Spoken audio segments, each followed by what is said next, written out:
बाद मैं बहुत ज़्यादा बीमार पड़ गया और हमारा जो प्लान था गोवा का वो 2 वीक के लिए डिले हो गया। सो फाइनली हम देहरादून से 21 दिसंबर को निकले। जो लोग नए हैं उनके लिए मैं बताना चाहता हूँ कि मैं ट्रैवल कर रहा हूँ एक 35 साल पुरानी सेल्फ कन्वर्टेड कैरावैन में और हम एक इंडिया का पूरा चक्कर लगाने वाले हैं।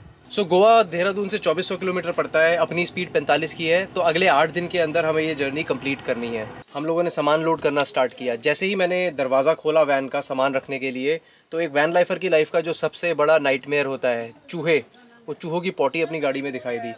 अब इसको इस तरीके से कॉम्प्रीहेंड किया जा सकता है कि काफ़ी सारी वायरिंग हो सकती है गाड़ी की कट गई हो, प्लम्बिंग हो सकता है, होजेस हो सकता है कट गए हों, राशन हो सकता है, प्लास्टिक के डब्बे हो सकते हैं जो कट गए हों। तो हम लोग साफ़ सफाई में लग गए। मैंने सारी की सारी गाड़ी का सामान बाहर निकाला। राशन और डब्बों का नुकसान हुआ, ज़्यादा कुछ नुकसान नहीं हुआ। अब चूहों को भगाने का रामबाण इलाज ये मैंने YouTube पे देखा है, काफ़ी लोगों को करते हुए। बन गई छोटी सी पोटली, बदबूदार पोटली, और इस तरीके की देखो पोटलियाँ बनके तैयार कर रहे हैं हम लोग। और जहाँ जहाँ चूहे आते हैं वहाँ रख देंगे इसको। ये सब करते करते ना पूरा दिन निकल गया और हमें निकलते निकलते शाम हो गई। तो डीजल फुल कराते हुए मैंने देखा कि भाई डीजल का जो पाइप है पीछे वाला वो लीक था। 1-1.5 साल 2 साल पहले उसको चेंज कराया था, वो सूख के लीक होना स्टार्ट हो गया। टाइम हो रहा है शाम के 4:30 बज रहे हैं। देहरादून से अभी निकले नहीं हैं, तो नेगी जी अपना होस पाइप ठीक कर रहे हैं और फिर इसके बाद हम लोग यहाँ से निकल जाएंगे। ये है द बुफे स्नैक शॉप। मैं जब यहाँ पे पहली बार आया था, आई थिंक सन 2001 या 2 के आसपास की बात है भाई, उस समय भी इतनी भीड़ थी, अभी भी इतनी भीड़ है। ये बर्गर कॉफ़ी ये बेचता है 27 रुपये का बर्गर और 40 रुपये की कॉफ़ी, और पूरा दिन इसकी भीड़ ख़त्म ही नहीं होती है। तो हम लोगों ने सोचा अभी चलो हम भी ये खाएंगे। क्या था, क्या हुआ, कर दिया काम? हाँ, उसका जो है वो जो थोड़ा हाउस पाइप का क्लिप थोड़ा आगे बढ़ा के जो है टाइट कर दिया। अच्छा, बाकी हाउस पाइप सही है। तो अब डीजल लीक तो नहीं करेगा कहीं से? करेगा। तो नेगी जी चले जाऊँ मैं, ओके रिपोर्ट है सब कुछ, परेशानी तो नहीं आएगी? आपकी यात्रा मंगलमय हो। Thank you. तो नेगी जी ने काम निपटा लिया है, खा के अब यहाँ से हम डायरेक्टली निकलेंगे।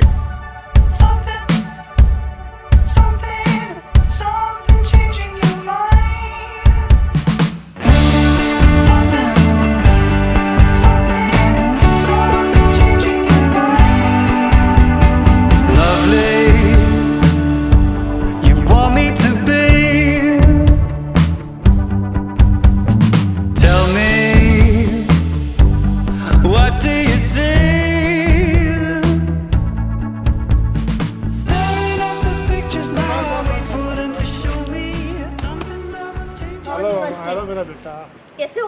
बहुत बढ़िया। बता। बिल्कुल बढ़िया। ठीक ठाक। हाँ जी। वीर आओ। हेलो वीर। से हाय। हाय, कैसे हो? बहुत बढ़िया, तू बता। ठीक है। बढ़िया। Dhruv. Sir sir sir. Saurabh. Hello जी। Hello, hi Saurabh. वैसे मैं मिल लिया। अच्छा। Veer. Hello Veer. Hi. Hi, how are you? I am fine. कैसा रहा आपका ट्रिप? कहाँ से आ रहे हो? देहरादून। अच्छा, क्या कर आपने वहाँ पे? उधर खेलता हूँ मैं। देहरादून में खेलते हो? हाँ, और वही रहते वो हम। मेरा घर है। ओहो, वही आपका घर है? और जैसे स्कूल सही कहाँ आपका? बिल्कुल बढ़िया। तो पहुंच गए हम लोग मुजफ्फरनगर और काफ़ी सारी ना देखो फॉग सी होनी स्टार्ट हो गई है। वो देखो फॉग दिखाई दे रही है। बिल्कुल ही सही टाइम पे पहुंच गए हम। इतनी ज़्यादा फॉग हो गई है ना, पहुंचते के साथ ही ऐसा लग रहा है कि ना बस वेट कर रही थी फॉग की ये पहुंचे और मैं हो जाऊं। पूरा मतलब अगर हम हाईवे पे होंगे तो मुझे नहीं लगता कि 15 मीटर आगे भी दिखाई देगा, इतना ज़्यादा फॉग है। गाइज, एक क्रिएटर की लाइफ का सबसे बड़ा मोटिवेशन होता है उसके नंबर ऑफ सब्सक्राइबर्स। अब मेरा एक दोस्त है घुमक्कड़ बग्स, वो ये बात बोलता है और वो बिल्कुल सच बोलता है कि आपको कंटेंट तो अच्छा लग रहा है, आप सब्सक्राइब भी करना चाहते हो, पर आप भूल जाते हो वीडियो देखते देखते, इतना खो जाते हो आप लोग। प्लीज़ अभी सब्सक्राइब करो, फिर हम आगे बढ़ते हैं। अच्छा, एक बात बताना तो भूल ही गया, मेरी ज़िंदगी के पिछले 18 साल NCR में बीते हैं, दिल्ली में। अब पिछले साल मैं कुछ कारणवश देहरादून मूव हो गया। 2 रीज़न थे। नंबर 1, मैं ढूंढ रहा था better quality of life, and number 2, Delhi NCR में एक नया रूल आया था। एज़ पर दैट रूल 10 साल से पुराने डीजल व्हीकल दिल्ली एनसीआर की बाउंड्रीज में अलाउड नहीं है, उनको इम्पाउंड कर दिया जाता है। दिल्ली के अंदर 10 साल से ऊपर का डीजल का कोई भी व्हीकल हो वो चलाना अलाउड नहीं है। अच्छा, अब इतनी शिद्दत से इस गाड़ी को बनाया और अब मैं इसको चला ना पाऊँ तो ऐसा तो हो नहीं सकता। तो मैंने डिसाइड किया कि मैं किसी और शहर जहाँ पे रूल्स थोड़े से लीनियंट है वहाँ मूव कर जाऊँगा। तो मैं ठहरा कॉर्पोरेट, मैंने एक एक्सेल शीट बना ली जिसमें मैंने 4-5 पैरामीटर डाल दिए। सबसे पहले मैंने डाला AQI which is air quality index. मैं चाहता था साफ़ हवा मिले। नंबर 2 मैं चाहता था कि वेदर पॉइंट ऑफ व्यू से वो जगह बहुत अच्छी हो। नंबर 3 वहाँ पे इस तरीके के रिस्ट्रिक्शंस ना हो कि 10 साल से पुरानी गाड़ी या 15 साल से पुरानी गाड़ी आप नहीं चला सकते। इसके अलावा मैं चाहता था अच्छी कनेक्टिविटी हो, जैसे एयरपोर्ट, रेलवे स्टेशन, सारी की सारी फैसिलिटीज़ अपने को मिल जाएँ और एक मुझे mix of urban and countryside मिल जाए जहाँ पर मैं थोड़ा ज़्यादा हैप्पी रह सकूँ। अच्छा, इन सारे पैरामीटर्स में ना सिर्फ एक ही ज्योग्राफी फिट बैठ रही थी, वो थी देहरादून। तो हम लोग मार्च के महीने 2022 में देहरादून मूव हो गए। अब ये कहानी मैं आपको क्यों सुना रहा हूँ? ये कहानी मैं आपको इसलिए सुना रहा हूँ क्योंकि अब अगर मुझे मुजफ्फरनगर से दिल्ली जाना है तो सोच समझ के बचा के जाना पड़ेगा। अगर किसी पुलिस वाले ने मुझे पकड़ लिया तो भाई अपनी गाड़ी इम्पाउंड हो जाएगी। सो हमने प्लान बनाया कि हम डी रूट लेंगे। हम पीछे से KMP लेते हुए डायरेक्ट मानेसर को क्रॉस करेंगे, जिसमें दिल्ली, नोएडा, गाज़ियाबाद, ये सारे के सारे जो NCR की बाउंड्रीज़ में जगह आती हैं वो सारी स्किप हो जाएंगी। अच्छा, जैसे ही हम मुजफ्फरनगर से आगे बढ़े हम लोगों ने सबसे पहले रुक के बहुत सारा जूस पिया। आज सुबह हमने ब्रेकफास्ट स्किप कर दिया था तो जूस और फ्रूट्स खाए। फ़िलहाल भूख बहुत ज़्यादा लगी थी, 12 बज गए। तो हम लोगों ने आज का ब्रेकफास्ट ये किया है, जूस, फ्रूट्स और भैया ने अच्छे से बिना पानी मिलाए जूस बना के पिला दिया है। ये हमारा ब्रेकफास्ट था। इसके बाद आगे जाते ही मुझे अपने कुछ सब्सक्राइबर्स मिल गए और बहुत अच्छा लगा उनसे मिलके। मतलब इतनी खुशी होती है ना कि आप जिस भी शहर जाओ आपको लोग पहचानते हैं, आपको जानते हैं, वो आपसे मिलने आते हैं। तो अपने सब्सक्राइबर्स मिल गए। सुबह मैंने इंस्टाग्राम पे पोस्ट डाला था तो उनको पता था कि मैं मुजफ्फरनगर से आगे बढ़ रहा हूँ, वेट कर रहे थे। तो मुझे बहुत अच्छा लगा उनसे मिलके।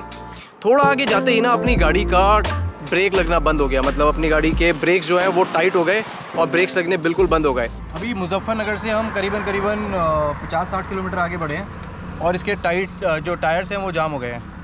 तो अब मैं थोड़ी सी ब्लीडिंग करा के देखूंगा अगले टायर और पिछले टायर में और देखते हैं कि चल पाएगा। यहाँ से 8-10 किलोमीटर दूर एक मैकेनिक है। तो टेम्प्रेरी जुगाड़ तो मैंने कर लिया है। इसके निपल्स होते हैं जिनको आप ब्लीडिंग कराते हो, तो मैंने एक टायर की ब्लीडिंग करा दी है जिससे प्रेशर रिलीज़ हो गया होगा। अब मैं आगे जाके देखता हूँ कि प्रेशर रिलीज़ हुआ है कि नहीं हुआ है। चलो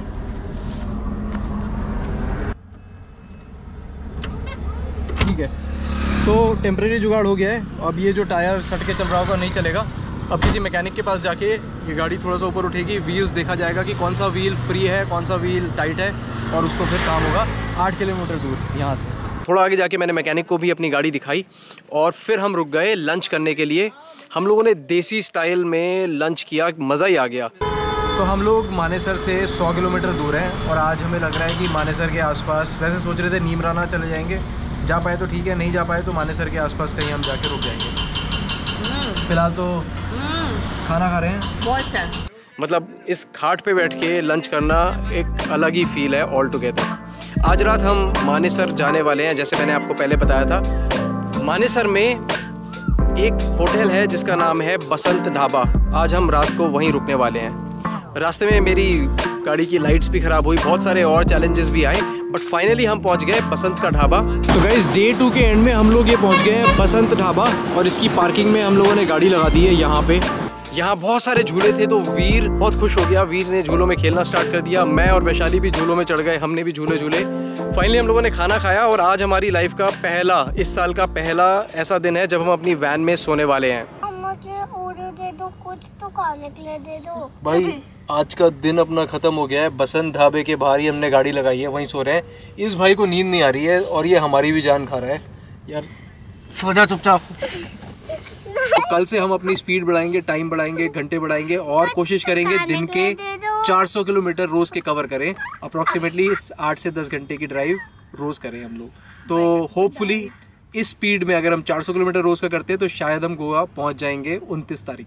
पता नहीं कैसी नाइट जाएगी, पता नहीं अच्छी नींद आएगी नहीं आएगी, ठंड लगेगी, बहुत सारे क्वेश्चन है दिमाग में।